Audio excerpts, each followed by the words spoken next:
Hello, so we're continuing our focus on the lower back, recapping on some lower back mobility things, but we're also going to add in a bit of core strengthening. Now, most of these sessions are about mobility, but often we complain about that grumbly back, which is often a lot to do with mobility, as we've gone over in the last two sessions, but we do need that core stability in there as well. So we're going to pair up some mobility and stability as we go. So let's start off on our backs. Arms out to the side. I'm going to take my I'm not going to take my right foot, put it on top of my left knee. I could have a bit of a glute stretch while I was here if the glutes were feeling tight, but then I'm going to drop both knees down to my left side, and my foot's kind of caught under my knee as it comes down. So both knees dropping down to the left side. I can put some gentle pressure there with my left hand, and I'm going to turn my head to the right side. And we're just going to do a few deep breaths here. Right arm out to the right, head to the right, knees dropping to the left, and just a few nice long slow breaths. Wherever you're feeling the tightness, whether that's through the glutes, whether that's through the lower back, just those nice relaxed breaths.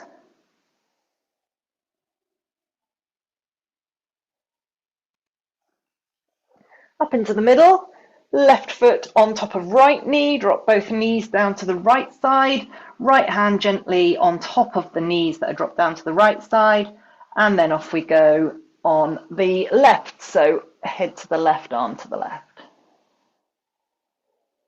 And some nice long slow relaxed breaths here.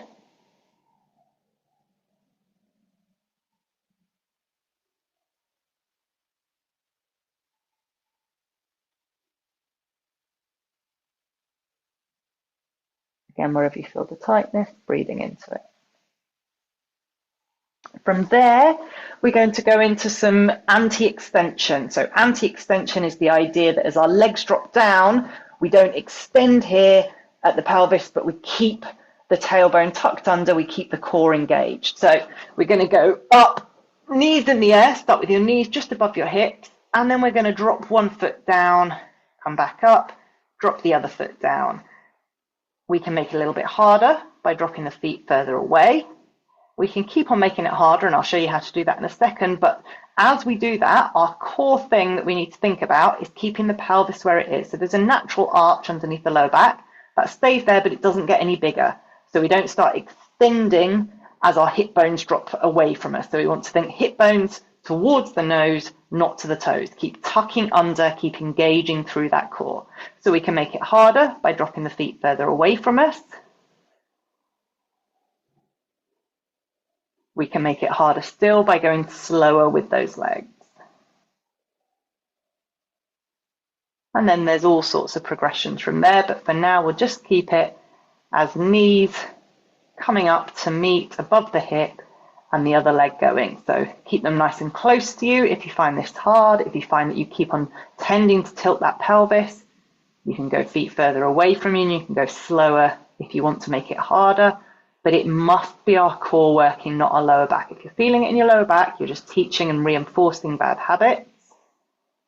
We have to say the job of doing this is the core, tucking that tailbone under, keeping the pelvis stable as we drop the legs down. Last one with each leg. So that's our first anti-extension exercise. We're going to go into another one in a second. But first of all, we'll do a bit more mobility. So remembering that hip mobility is absolutely key to our lower back.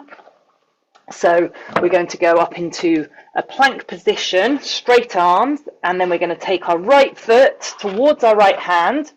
You can use your hand to give it a hand to get there. So we want to try and get that right foot flat on the ground, just on the outside of our right hand.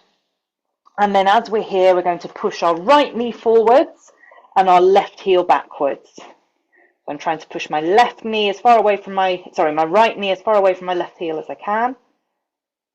Holding it there. If you find this too hard at any point, you can put your knee down. And then I'm going to think about tucking my tailbone under and looking over my right shoulder. So as I do that, I'm loosening up through the hips here. I can feel a stretch at the front of the hip on the left. I can feel a slight tightness down the inside of my right thigh. Holding it here for a few more breaths.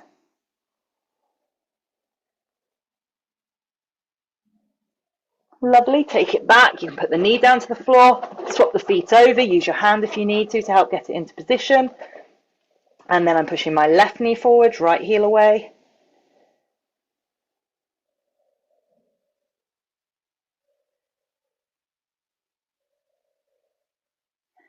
And then I'm turning to look over my left shoulder, tucking my tailbone under.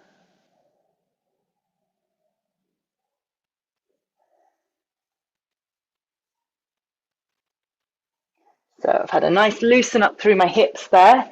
Now we're going to go into a plank. Now, if you struggle with the plank, you can go back to your dead bugs, the one that we did before, lying on your back, dropping the feet down, because you can do easier versions of that.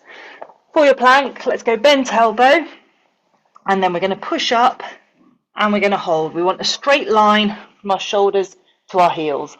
Two of the kind of compensations we tend to see in a plank is either our bum up in the air. That's us using those muscles on the front of our stomach. We're not trying to use those six-pack muscles. We're trying to use our inner core muscles. So we want straight line from our elbows to our shoulders. No, from our shoulders to our heels. And we also don't want the hips to drop down. That's when we're going into that extension again and using our back. So we want that straight line. One of the easiest ways of checking is just to give your bum a squeeze, giving it that squeeze to check that everything's in alignment all the way through. Holding it here for a few more breaths. Make sure you are breathing. And if you find this one hard, just try building up a little bit more time at each time you go. So adding on a few seconds, start from where you're at, add on a few seconds each time till you're building up that core strength and that ability to work through the core, not to use your lower back. Okay, from here, we are going to go into kneeling on all fours. You can put a cushion under your knees if you need to. And we go into your thoracic rotation. So elbow or shoulder, elbow or hand. I'm really struggling with parts of the body today. Elbow up to the ceiling or hand up to the ceiling. And then reach through. Go in again. So we're working that mid-spine mobility, making sure that we've got that full range of motion through the mid-spine. If we're stuck in the mid-spine, we end up trying to find that range of motion through the lower back, which is not where we want to find it. Swap onto the other side, exactly the same.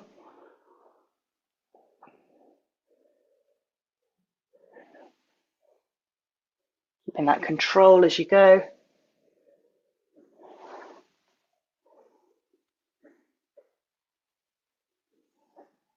Lovely. From there, we're going into your bird dog, which is apparently named after some American hunting dog. Don't quite know what the connection is. So we're going to, in our 4-point kneeling, lift diagonal pairs. Lift and hold. So right arm, left leg, or vice versa. Hold for a few seconds, swap, go on to the other side. As you do this, you might feel your bum working because we're having to lift that leg. That's good. We want the glute to be working. But we're also working our anti-rotational core muscles. So if you're feeling a bit of a wobble side to side, try and use those anti-rotational core muscles to engage and stabilize. If it feels easy, we're going to make it harder now. At the moment, you're on a rectangular base of support. I'm now going to put my hand directly in front of my knee, left hand in front of right knee. So now I'm on like a tightrope rather than a rectangular base, and it's a lot wobblier.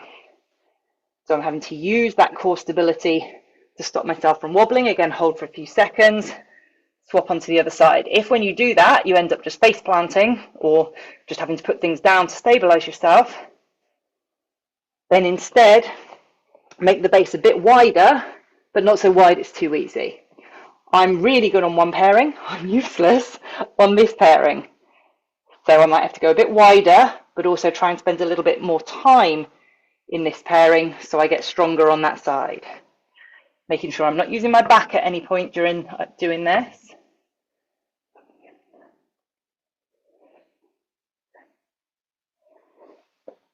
And we just keep on swapping.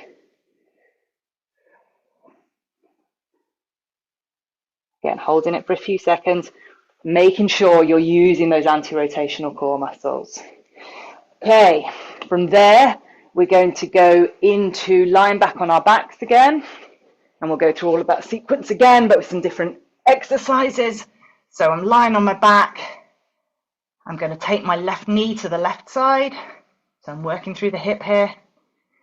I can put my right hand on top of my right hip to stop that hip rolling over. So I'm looking straight up to the ceiling, left knee over to the left side, pass it over into my right hand, pull it over to my right side, getting a gentle stretch through the side of my glute.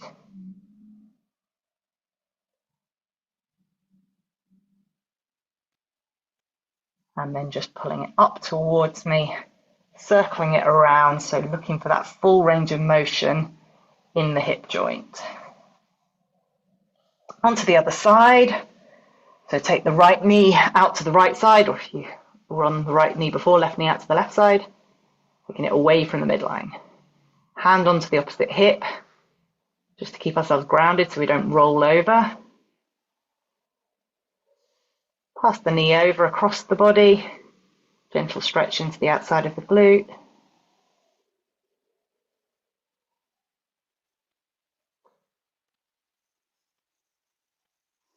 And then a few circles,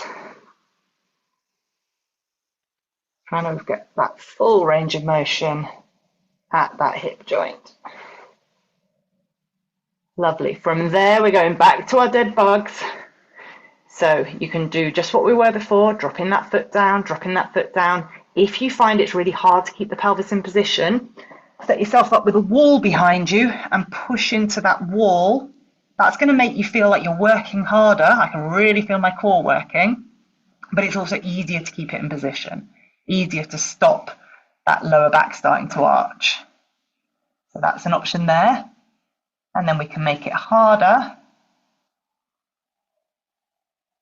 by swapping the feet at the bottom. So they're resting just off the floor.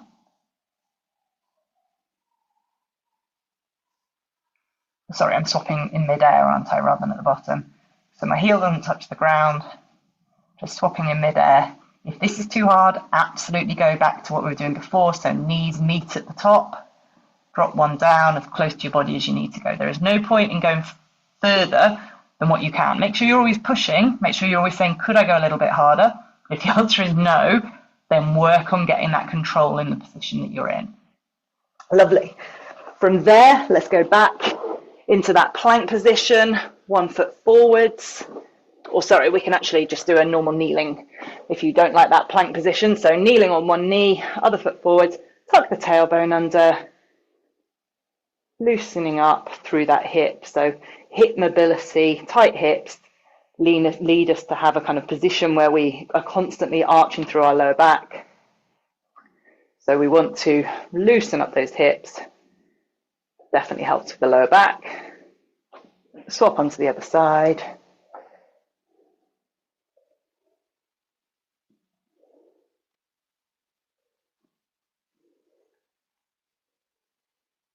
Lovely. Then from there, we're going into your side plank. So side plank, lying on your side. You can go knees down to the floor if you need to, but if you can, trying to go straight leg, we can either have one foot in front of the other or both stacked on top of each other. We're just going to do 20 seconds on each side. So push up and hold. Straight line from the armpit down to the heel. If you feel it in your shoulders, lift up. Don't sag into that shoulder. Lift up away. You can have your hand up to the ceiling to keep your chest facing forwards, but also to try and lift up towards the ceiling. Got 5 seconds to go. Lovely. Swap over onto the other side. We can just roll over. Getting ready to go. Off we go. So lift up away from the shoulder so we're not sagging into the shoulder joint. Visualize yourself as a plank of wood.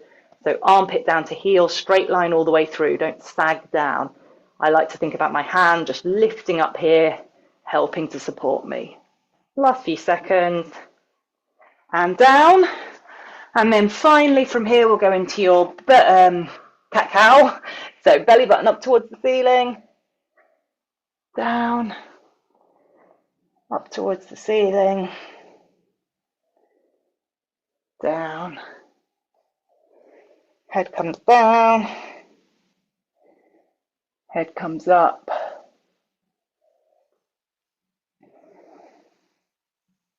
Lovely. And then into that bird dog again. So leg out behind you, diagonal pairs.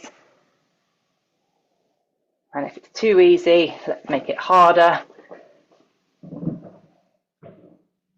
by making sure we're on that narrower base of support. So imagine you're on a tightrope rather than a rectangular base. If you don't like your wrist being bent backwards, just do knuckles into the ground. Falling over there. So if it's too much, make your base a little bit wider, but not so wide it's easy. We want to be challenged, but not challenged so much that we're falling over. So working those anti-rotational core muscles. Last pair on each side.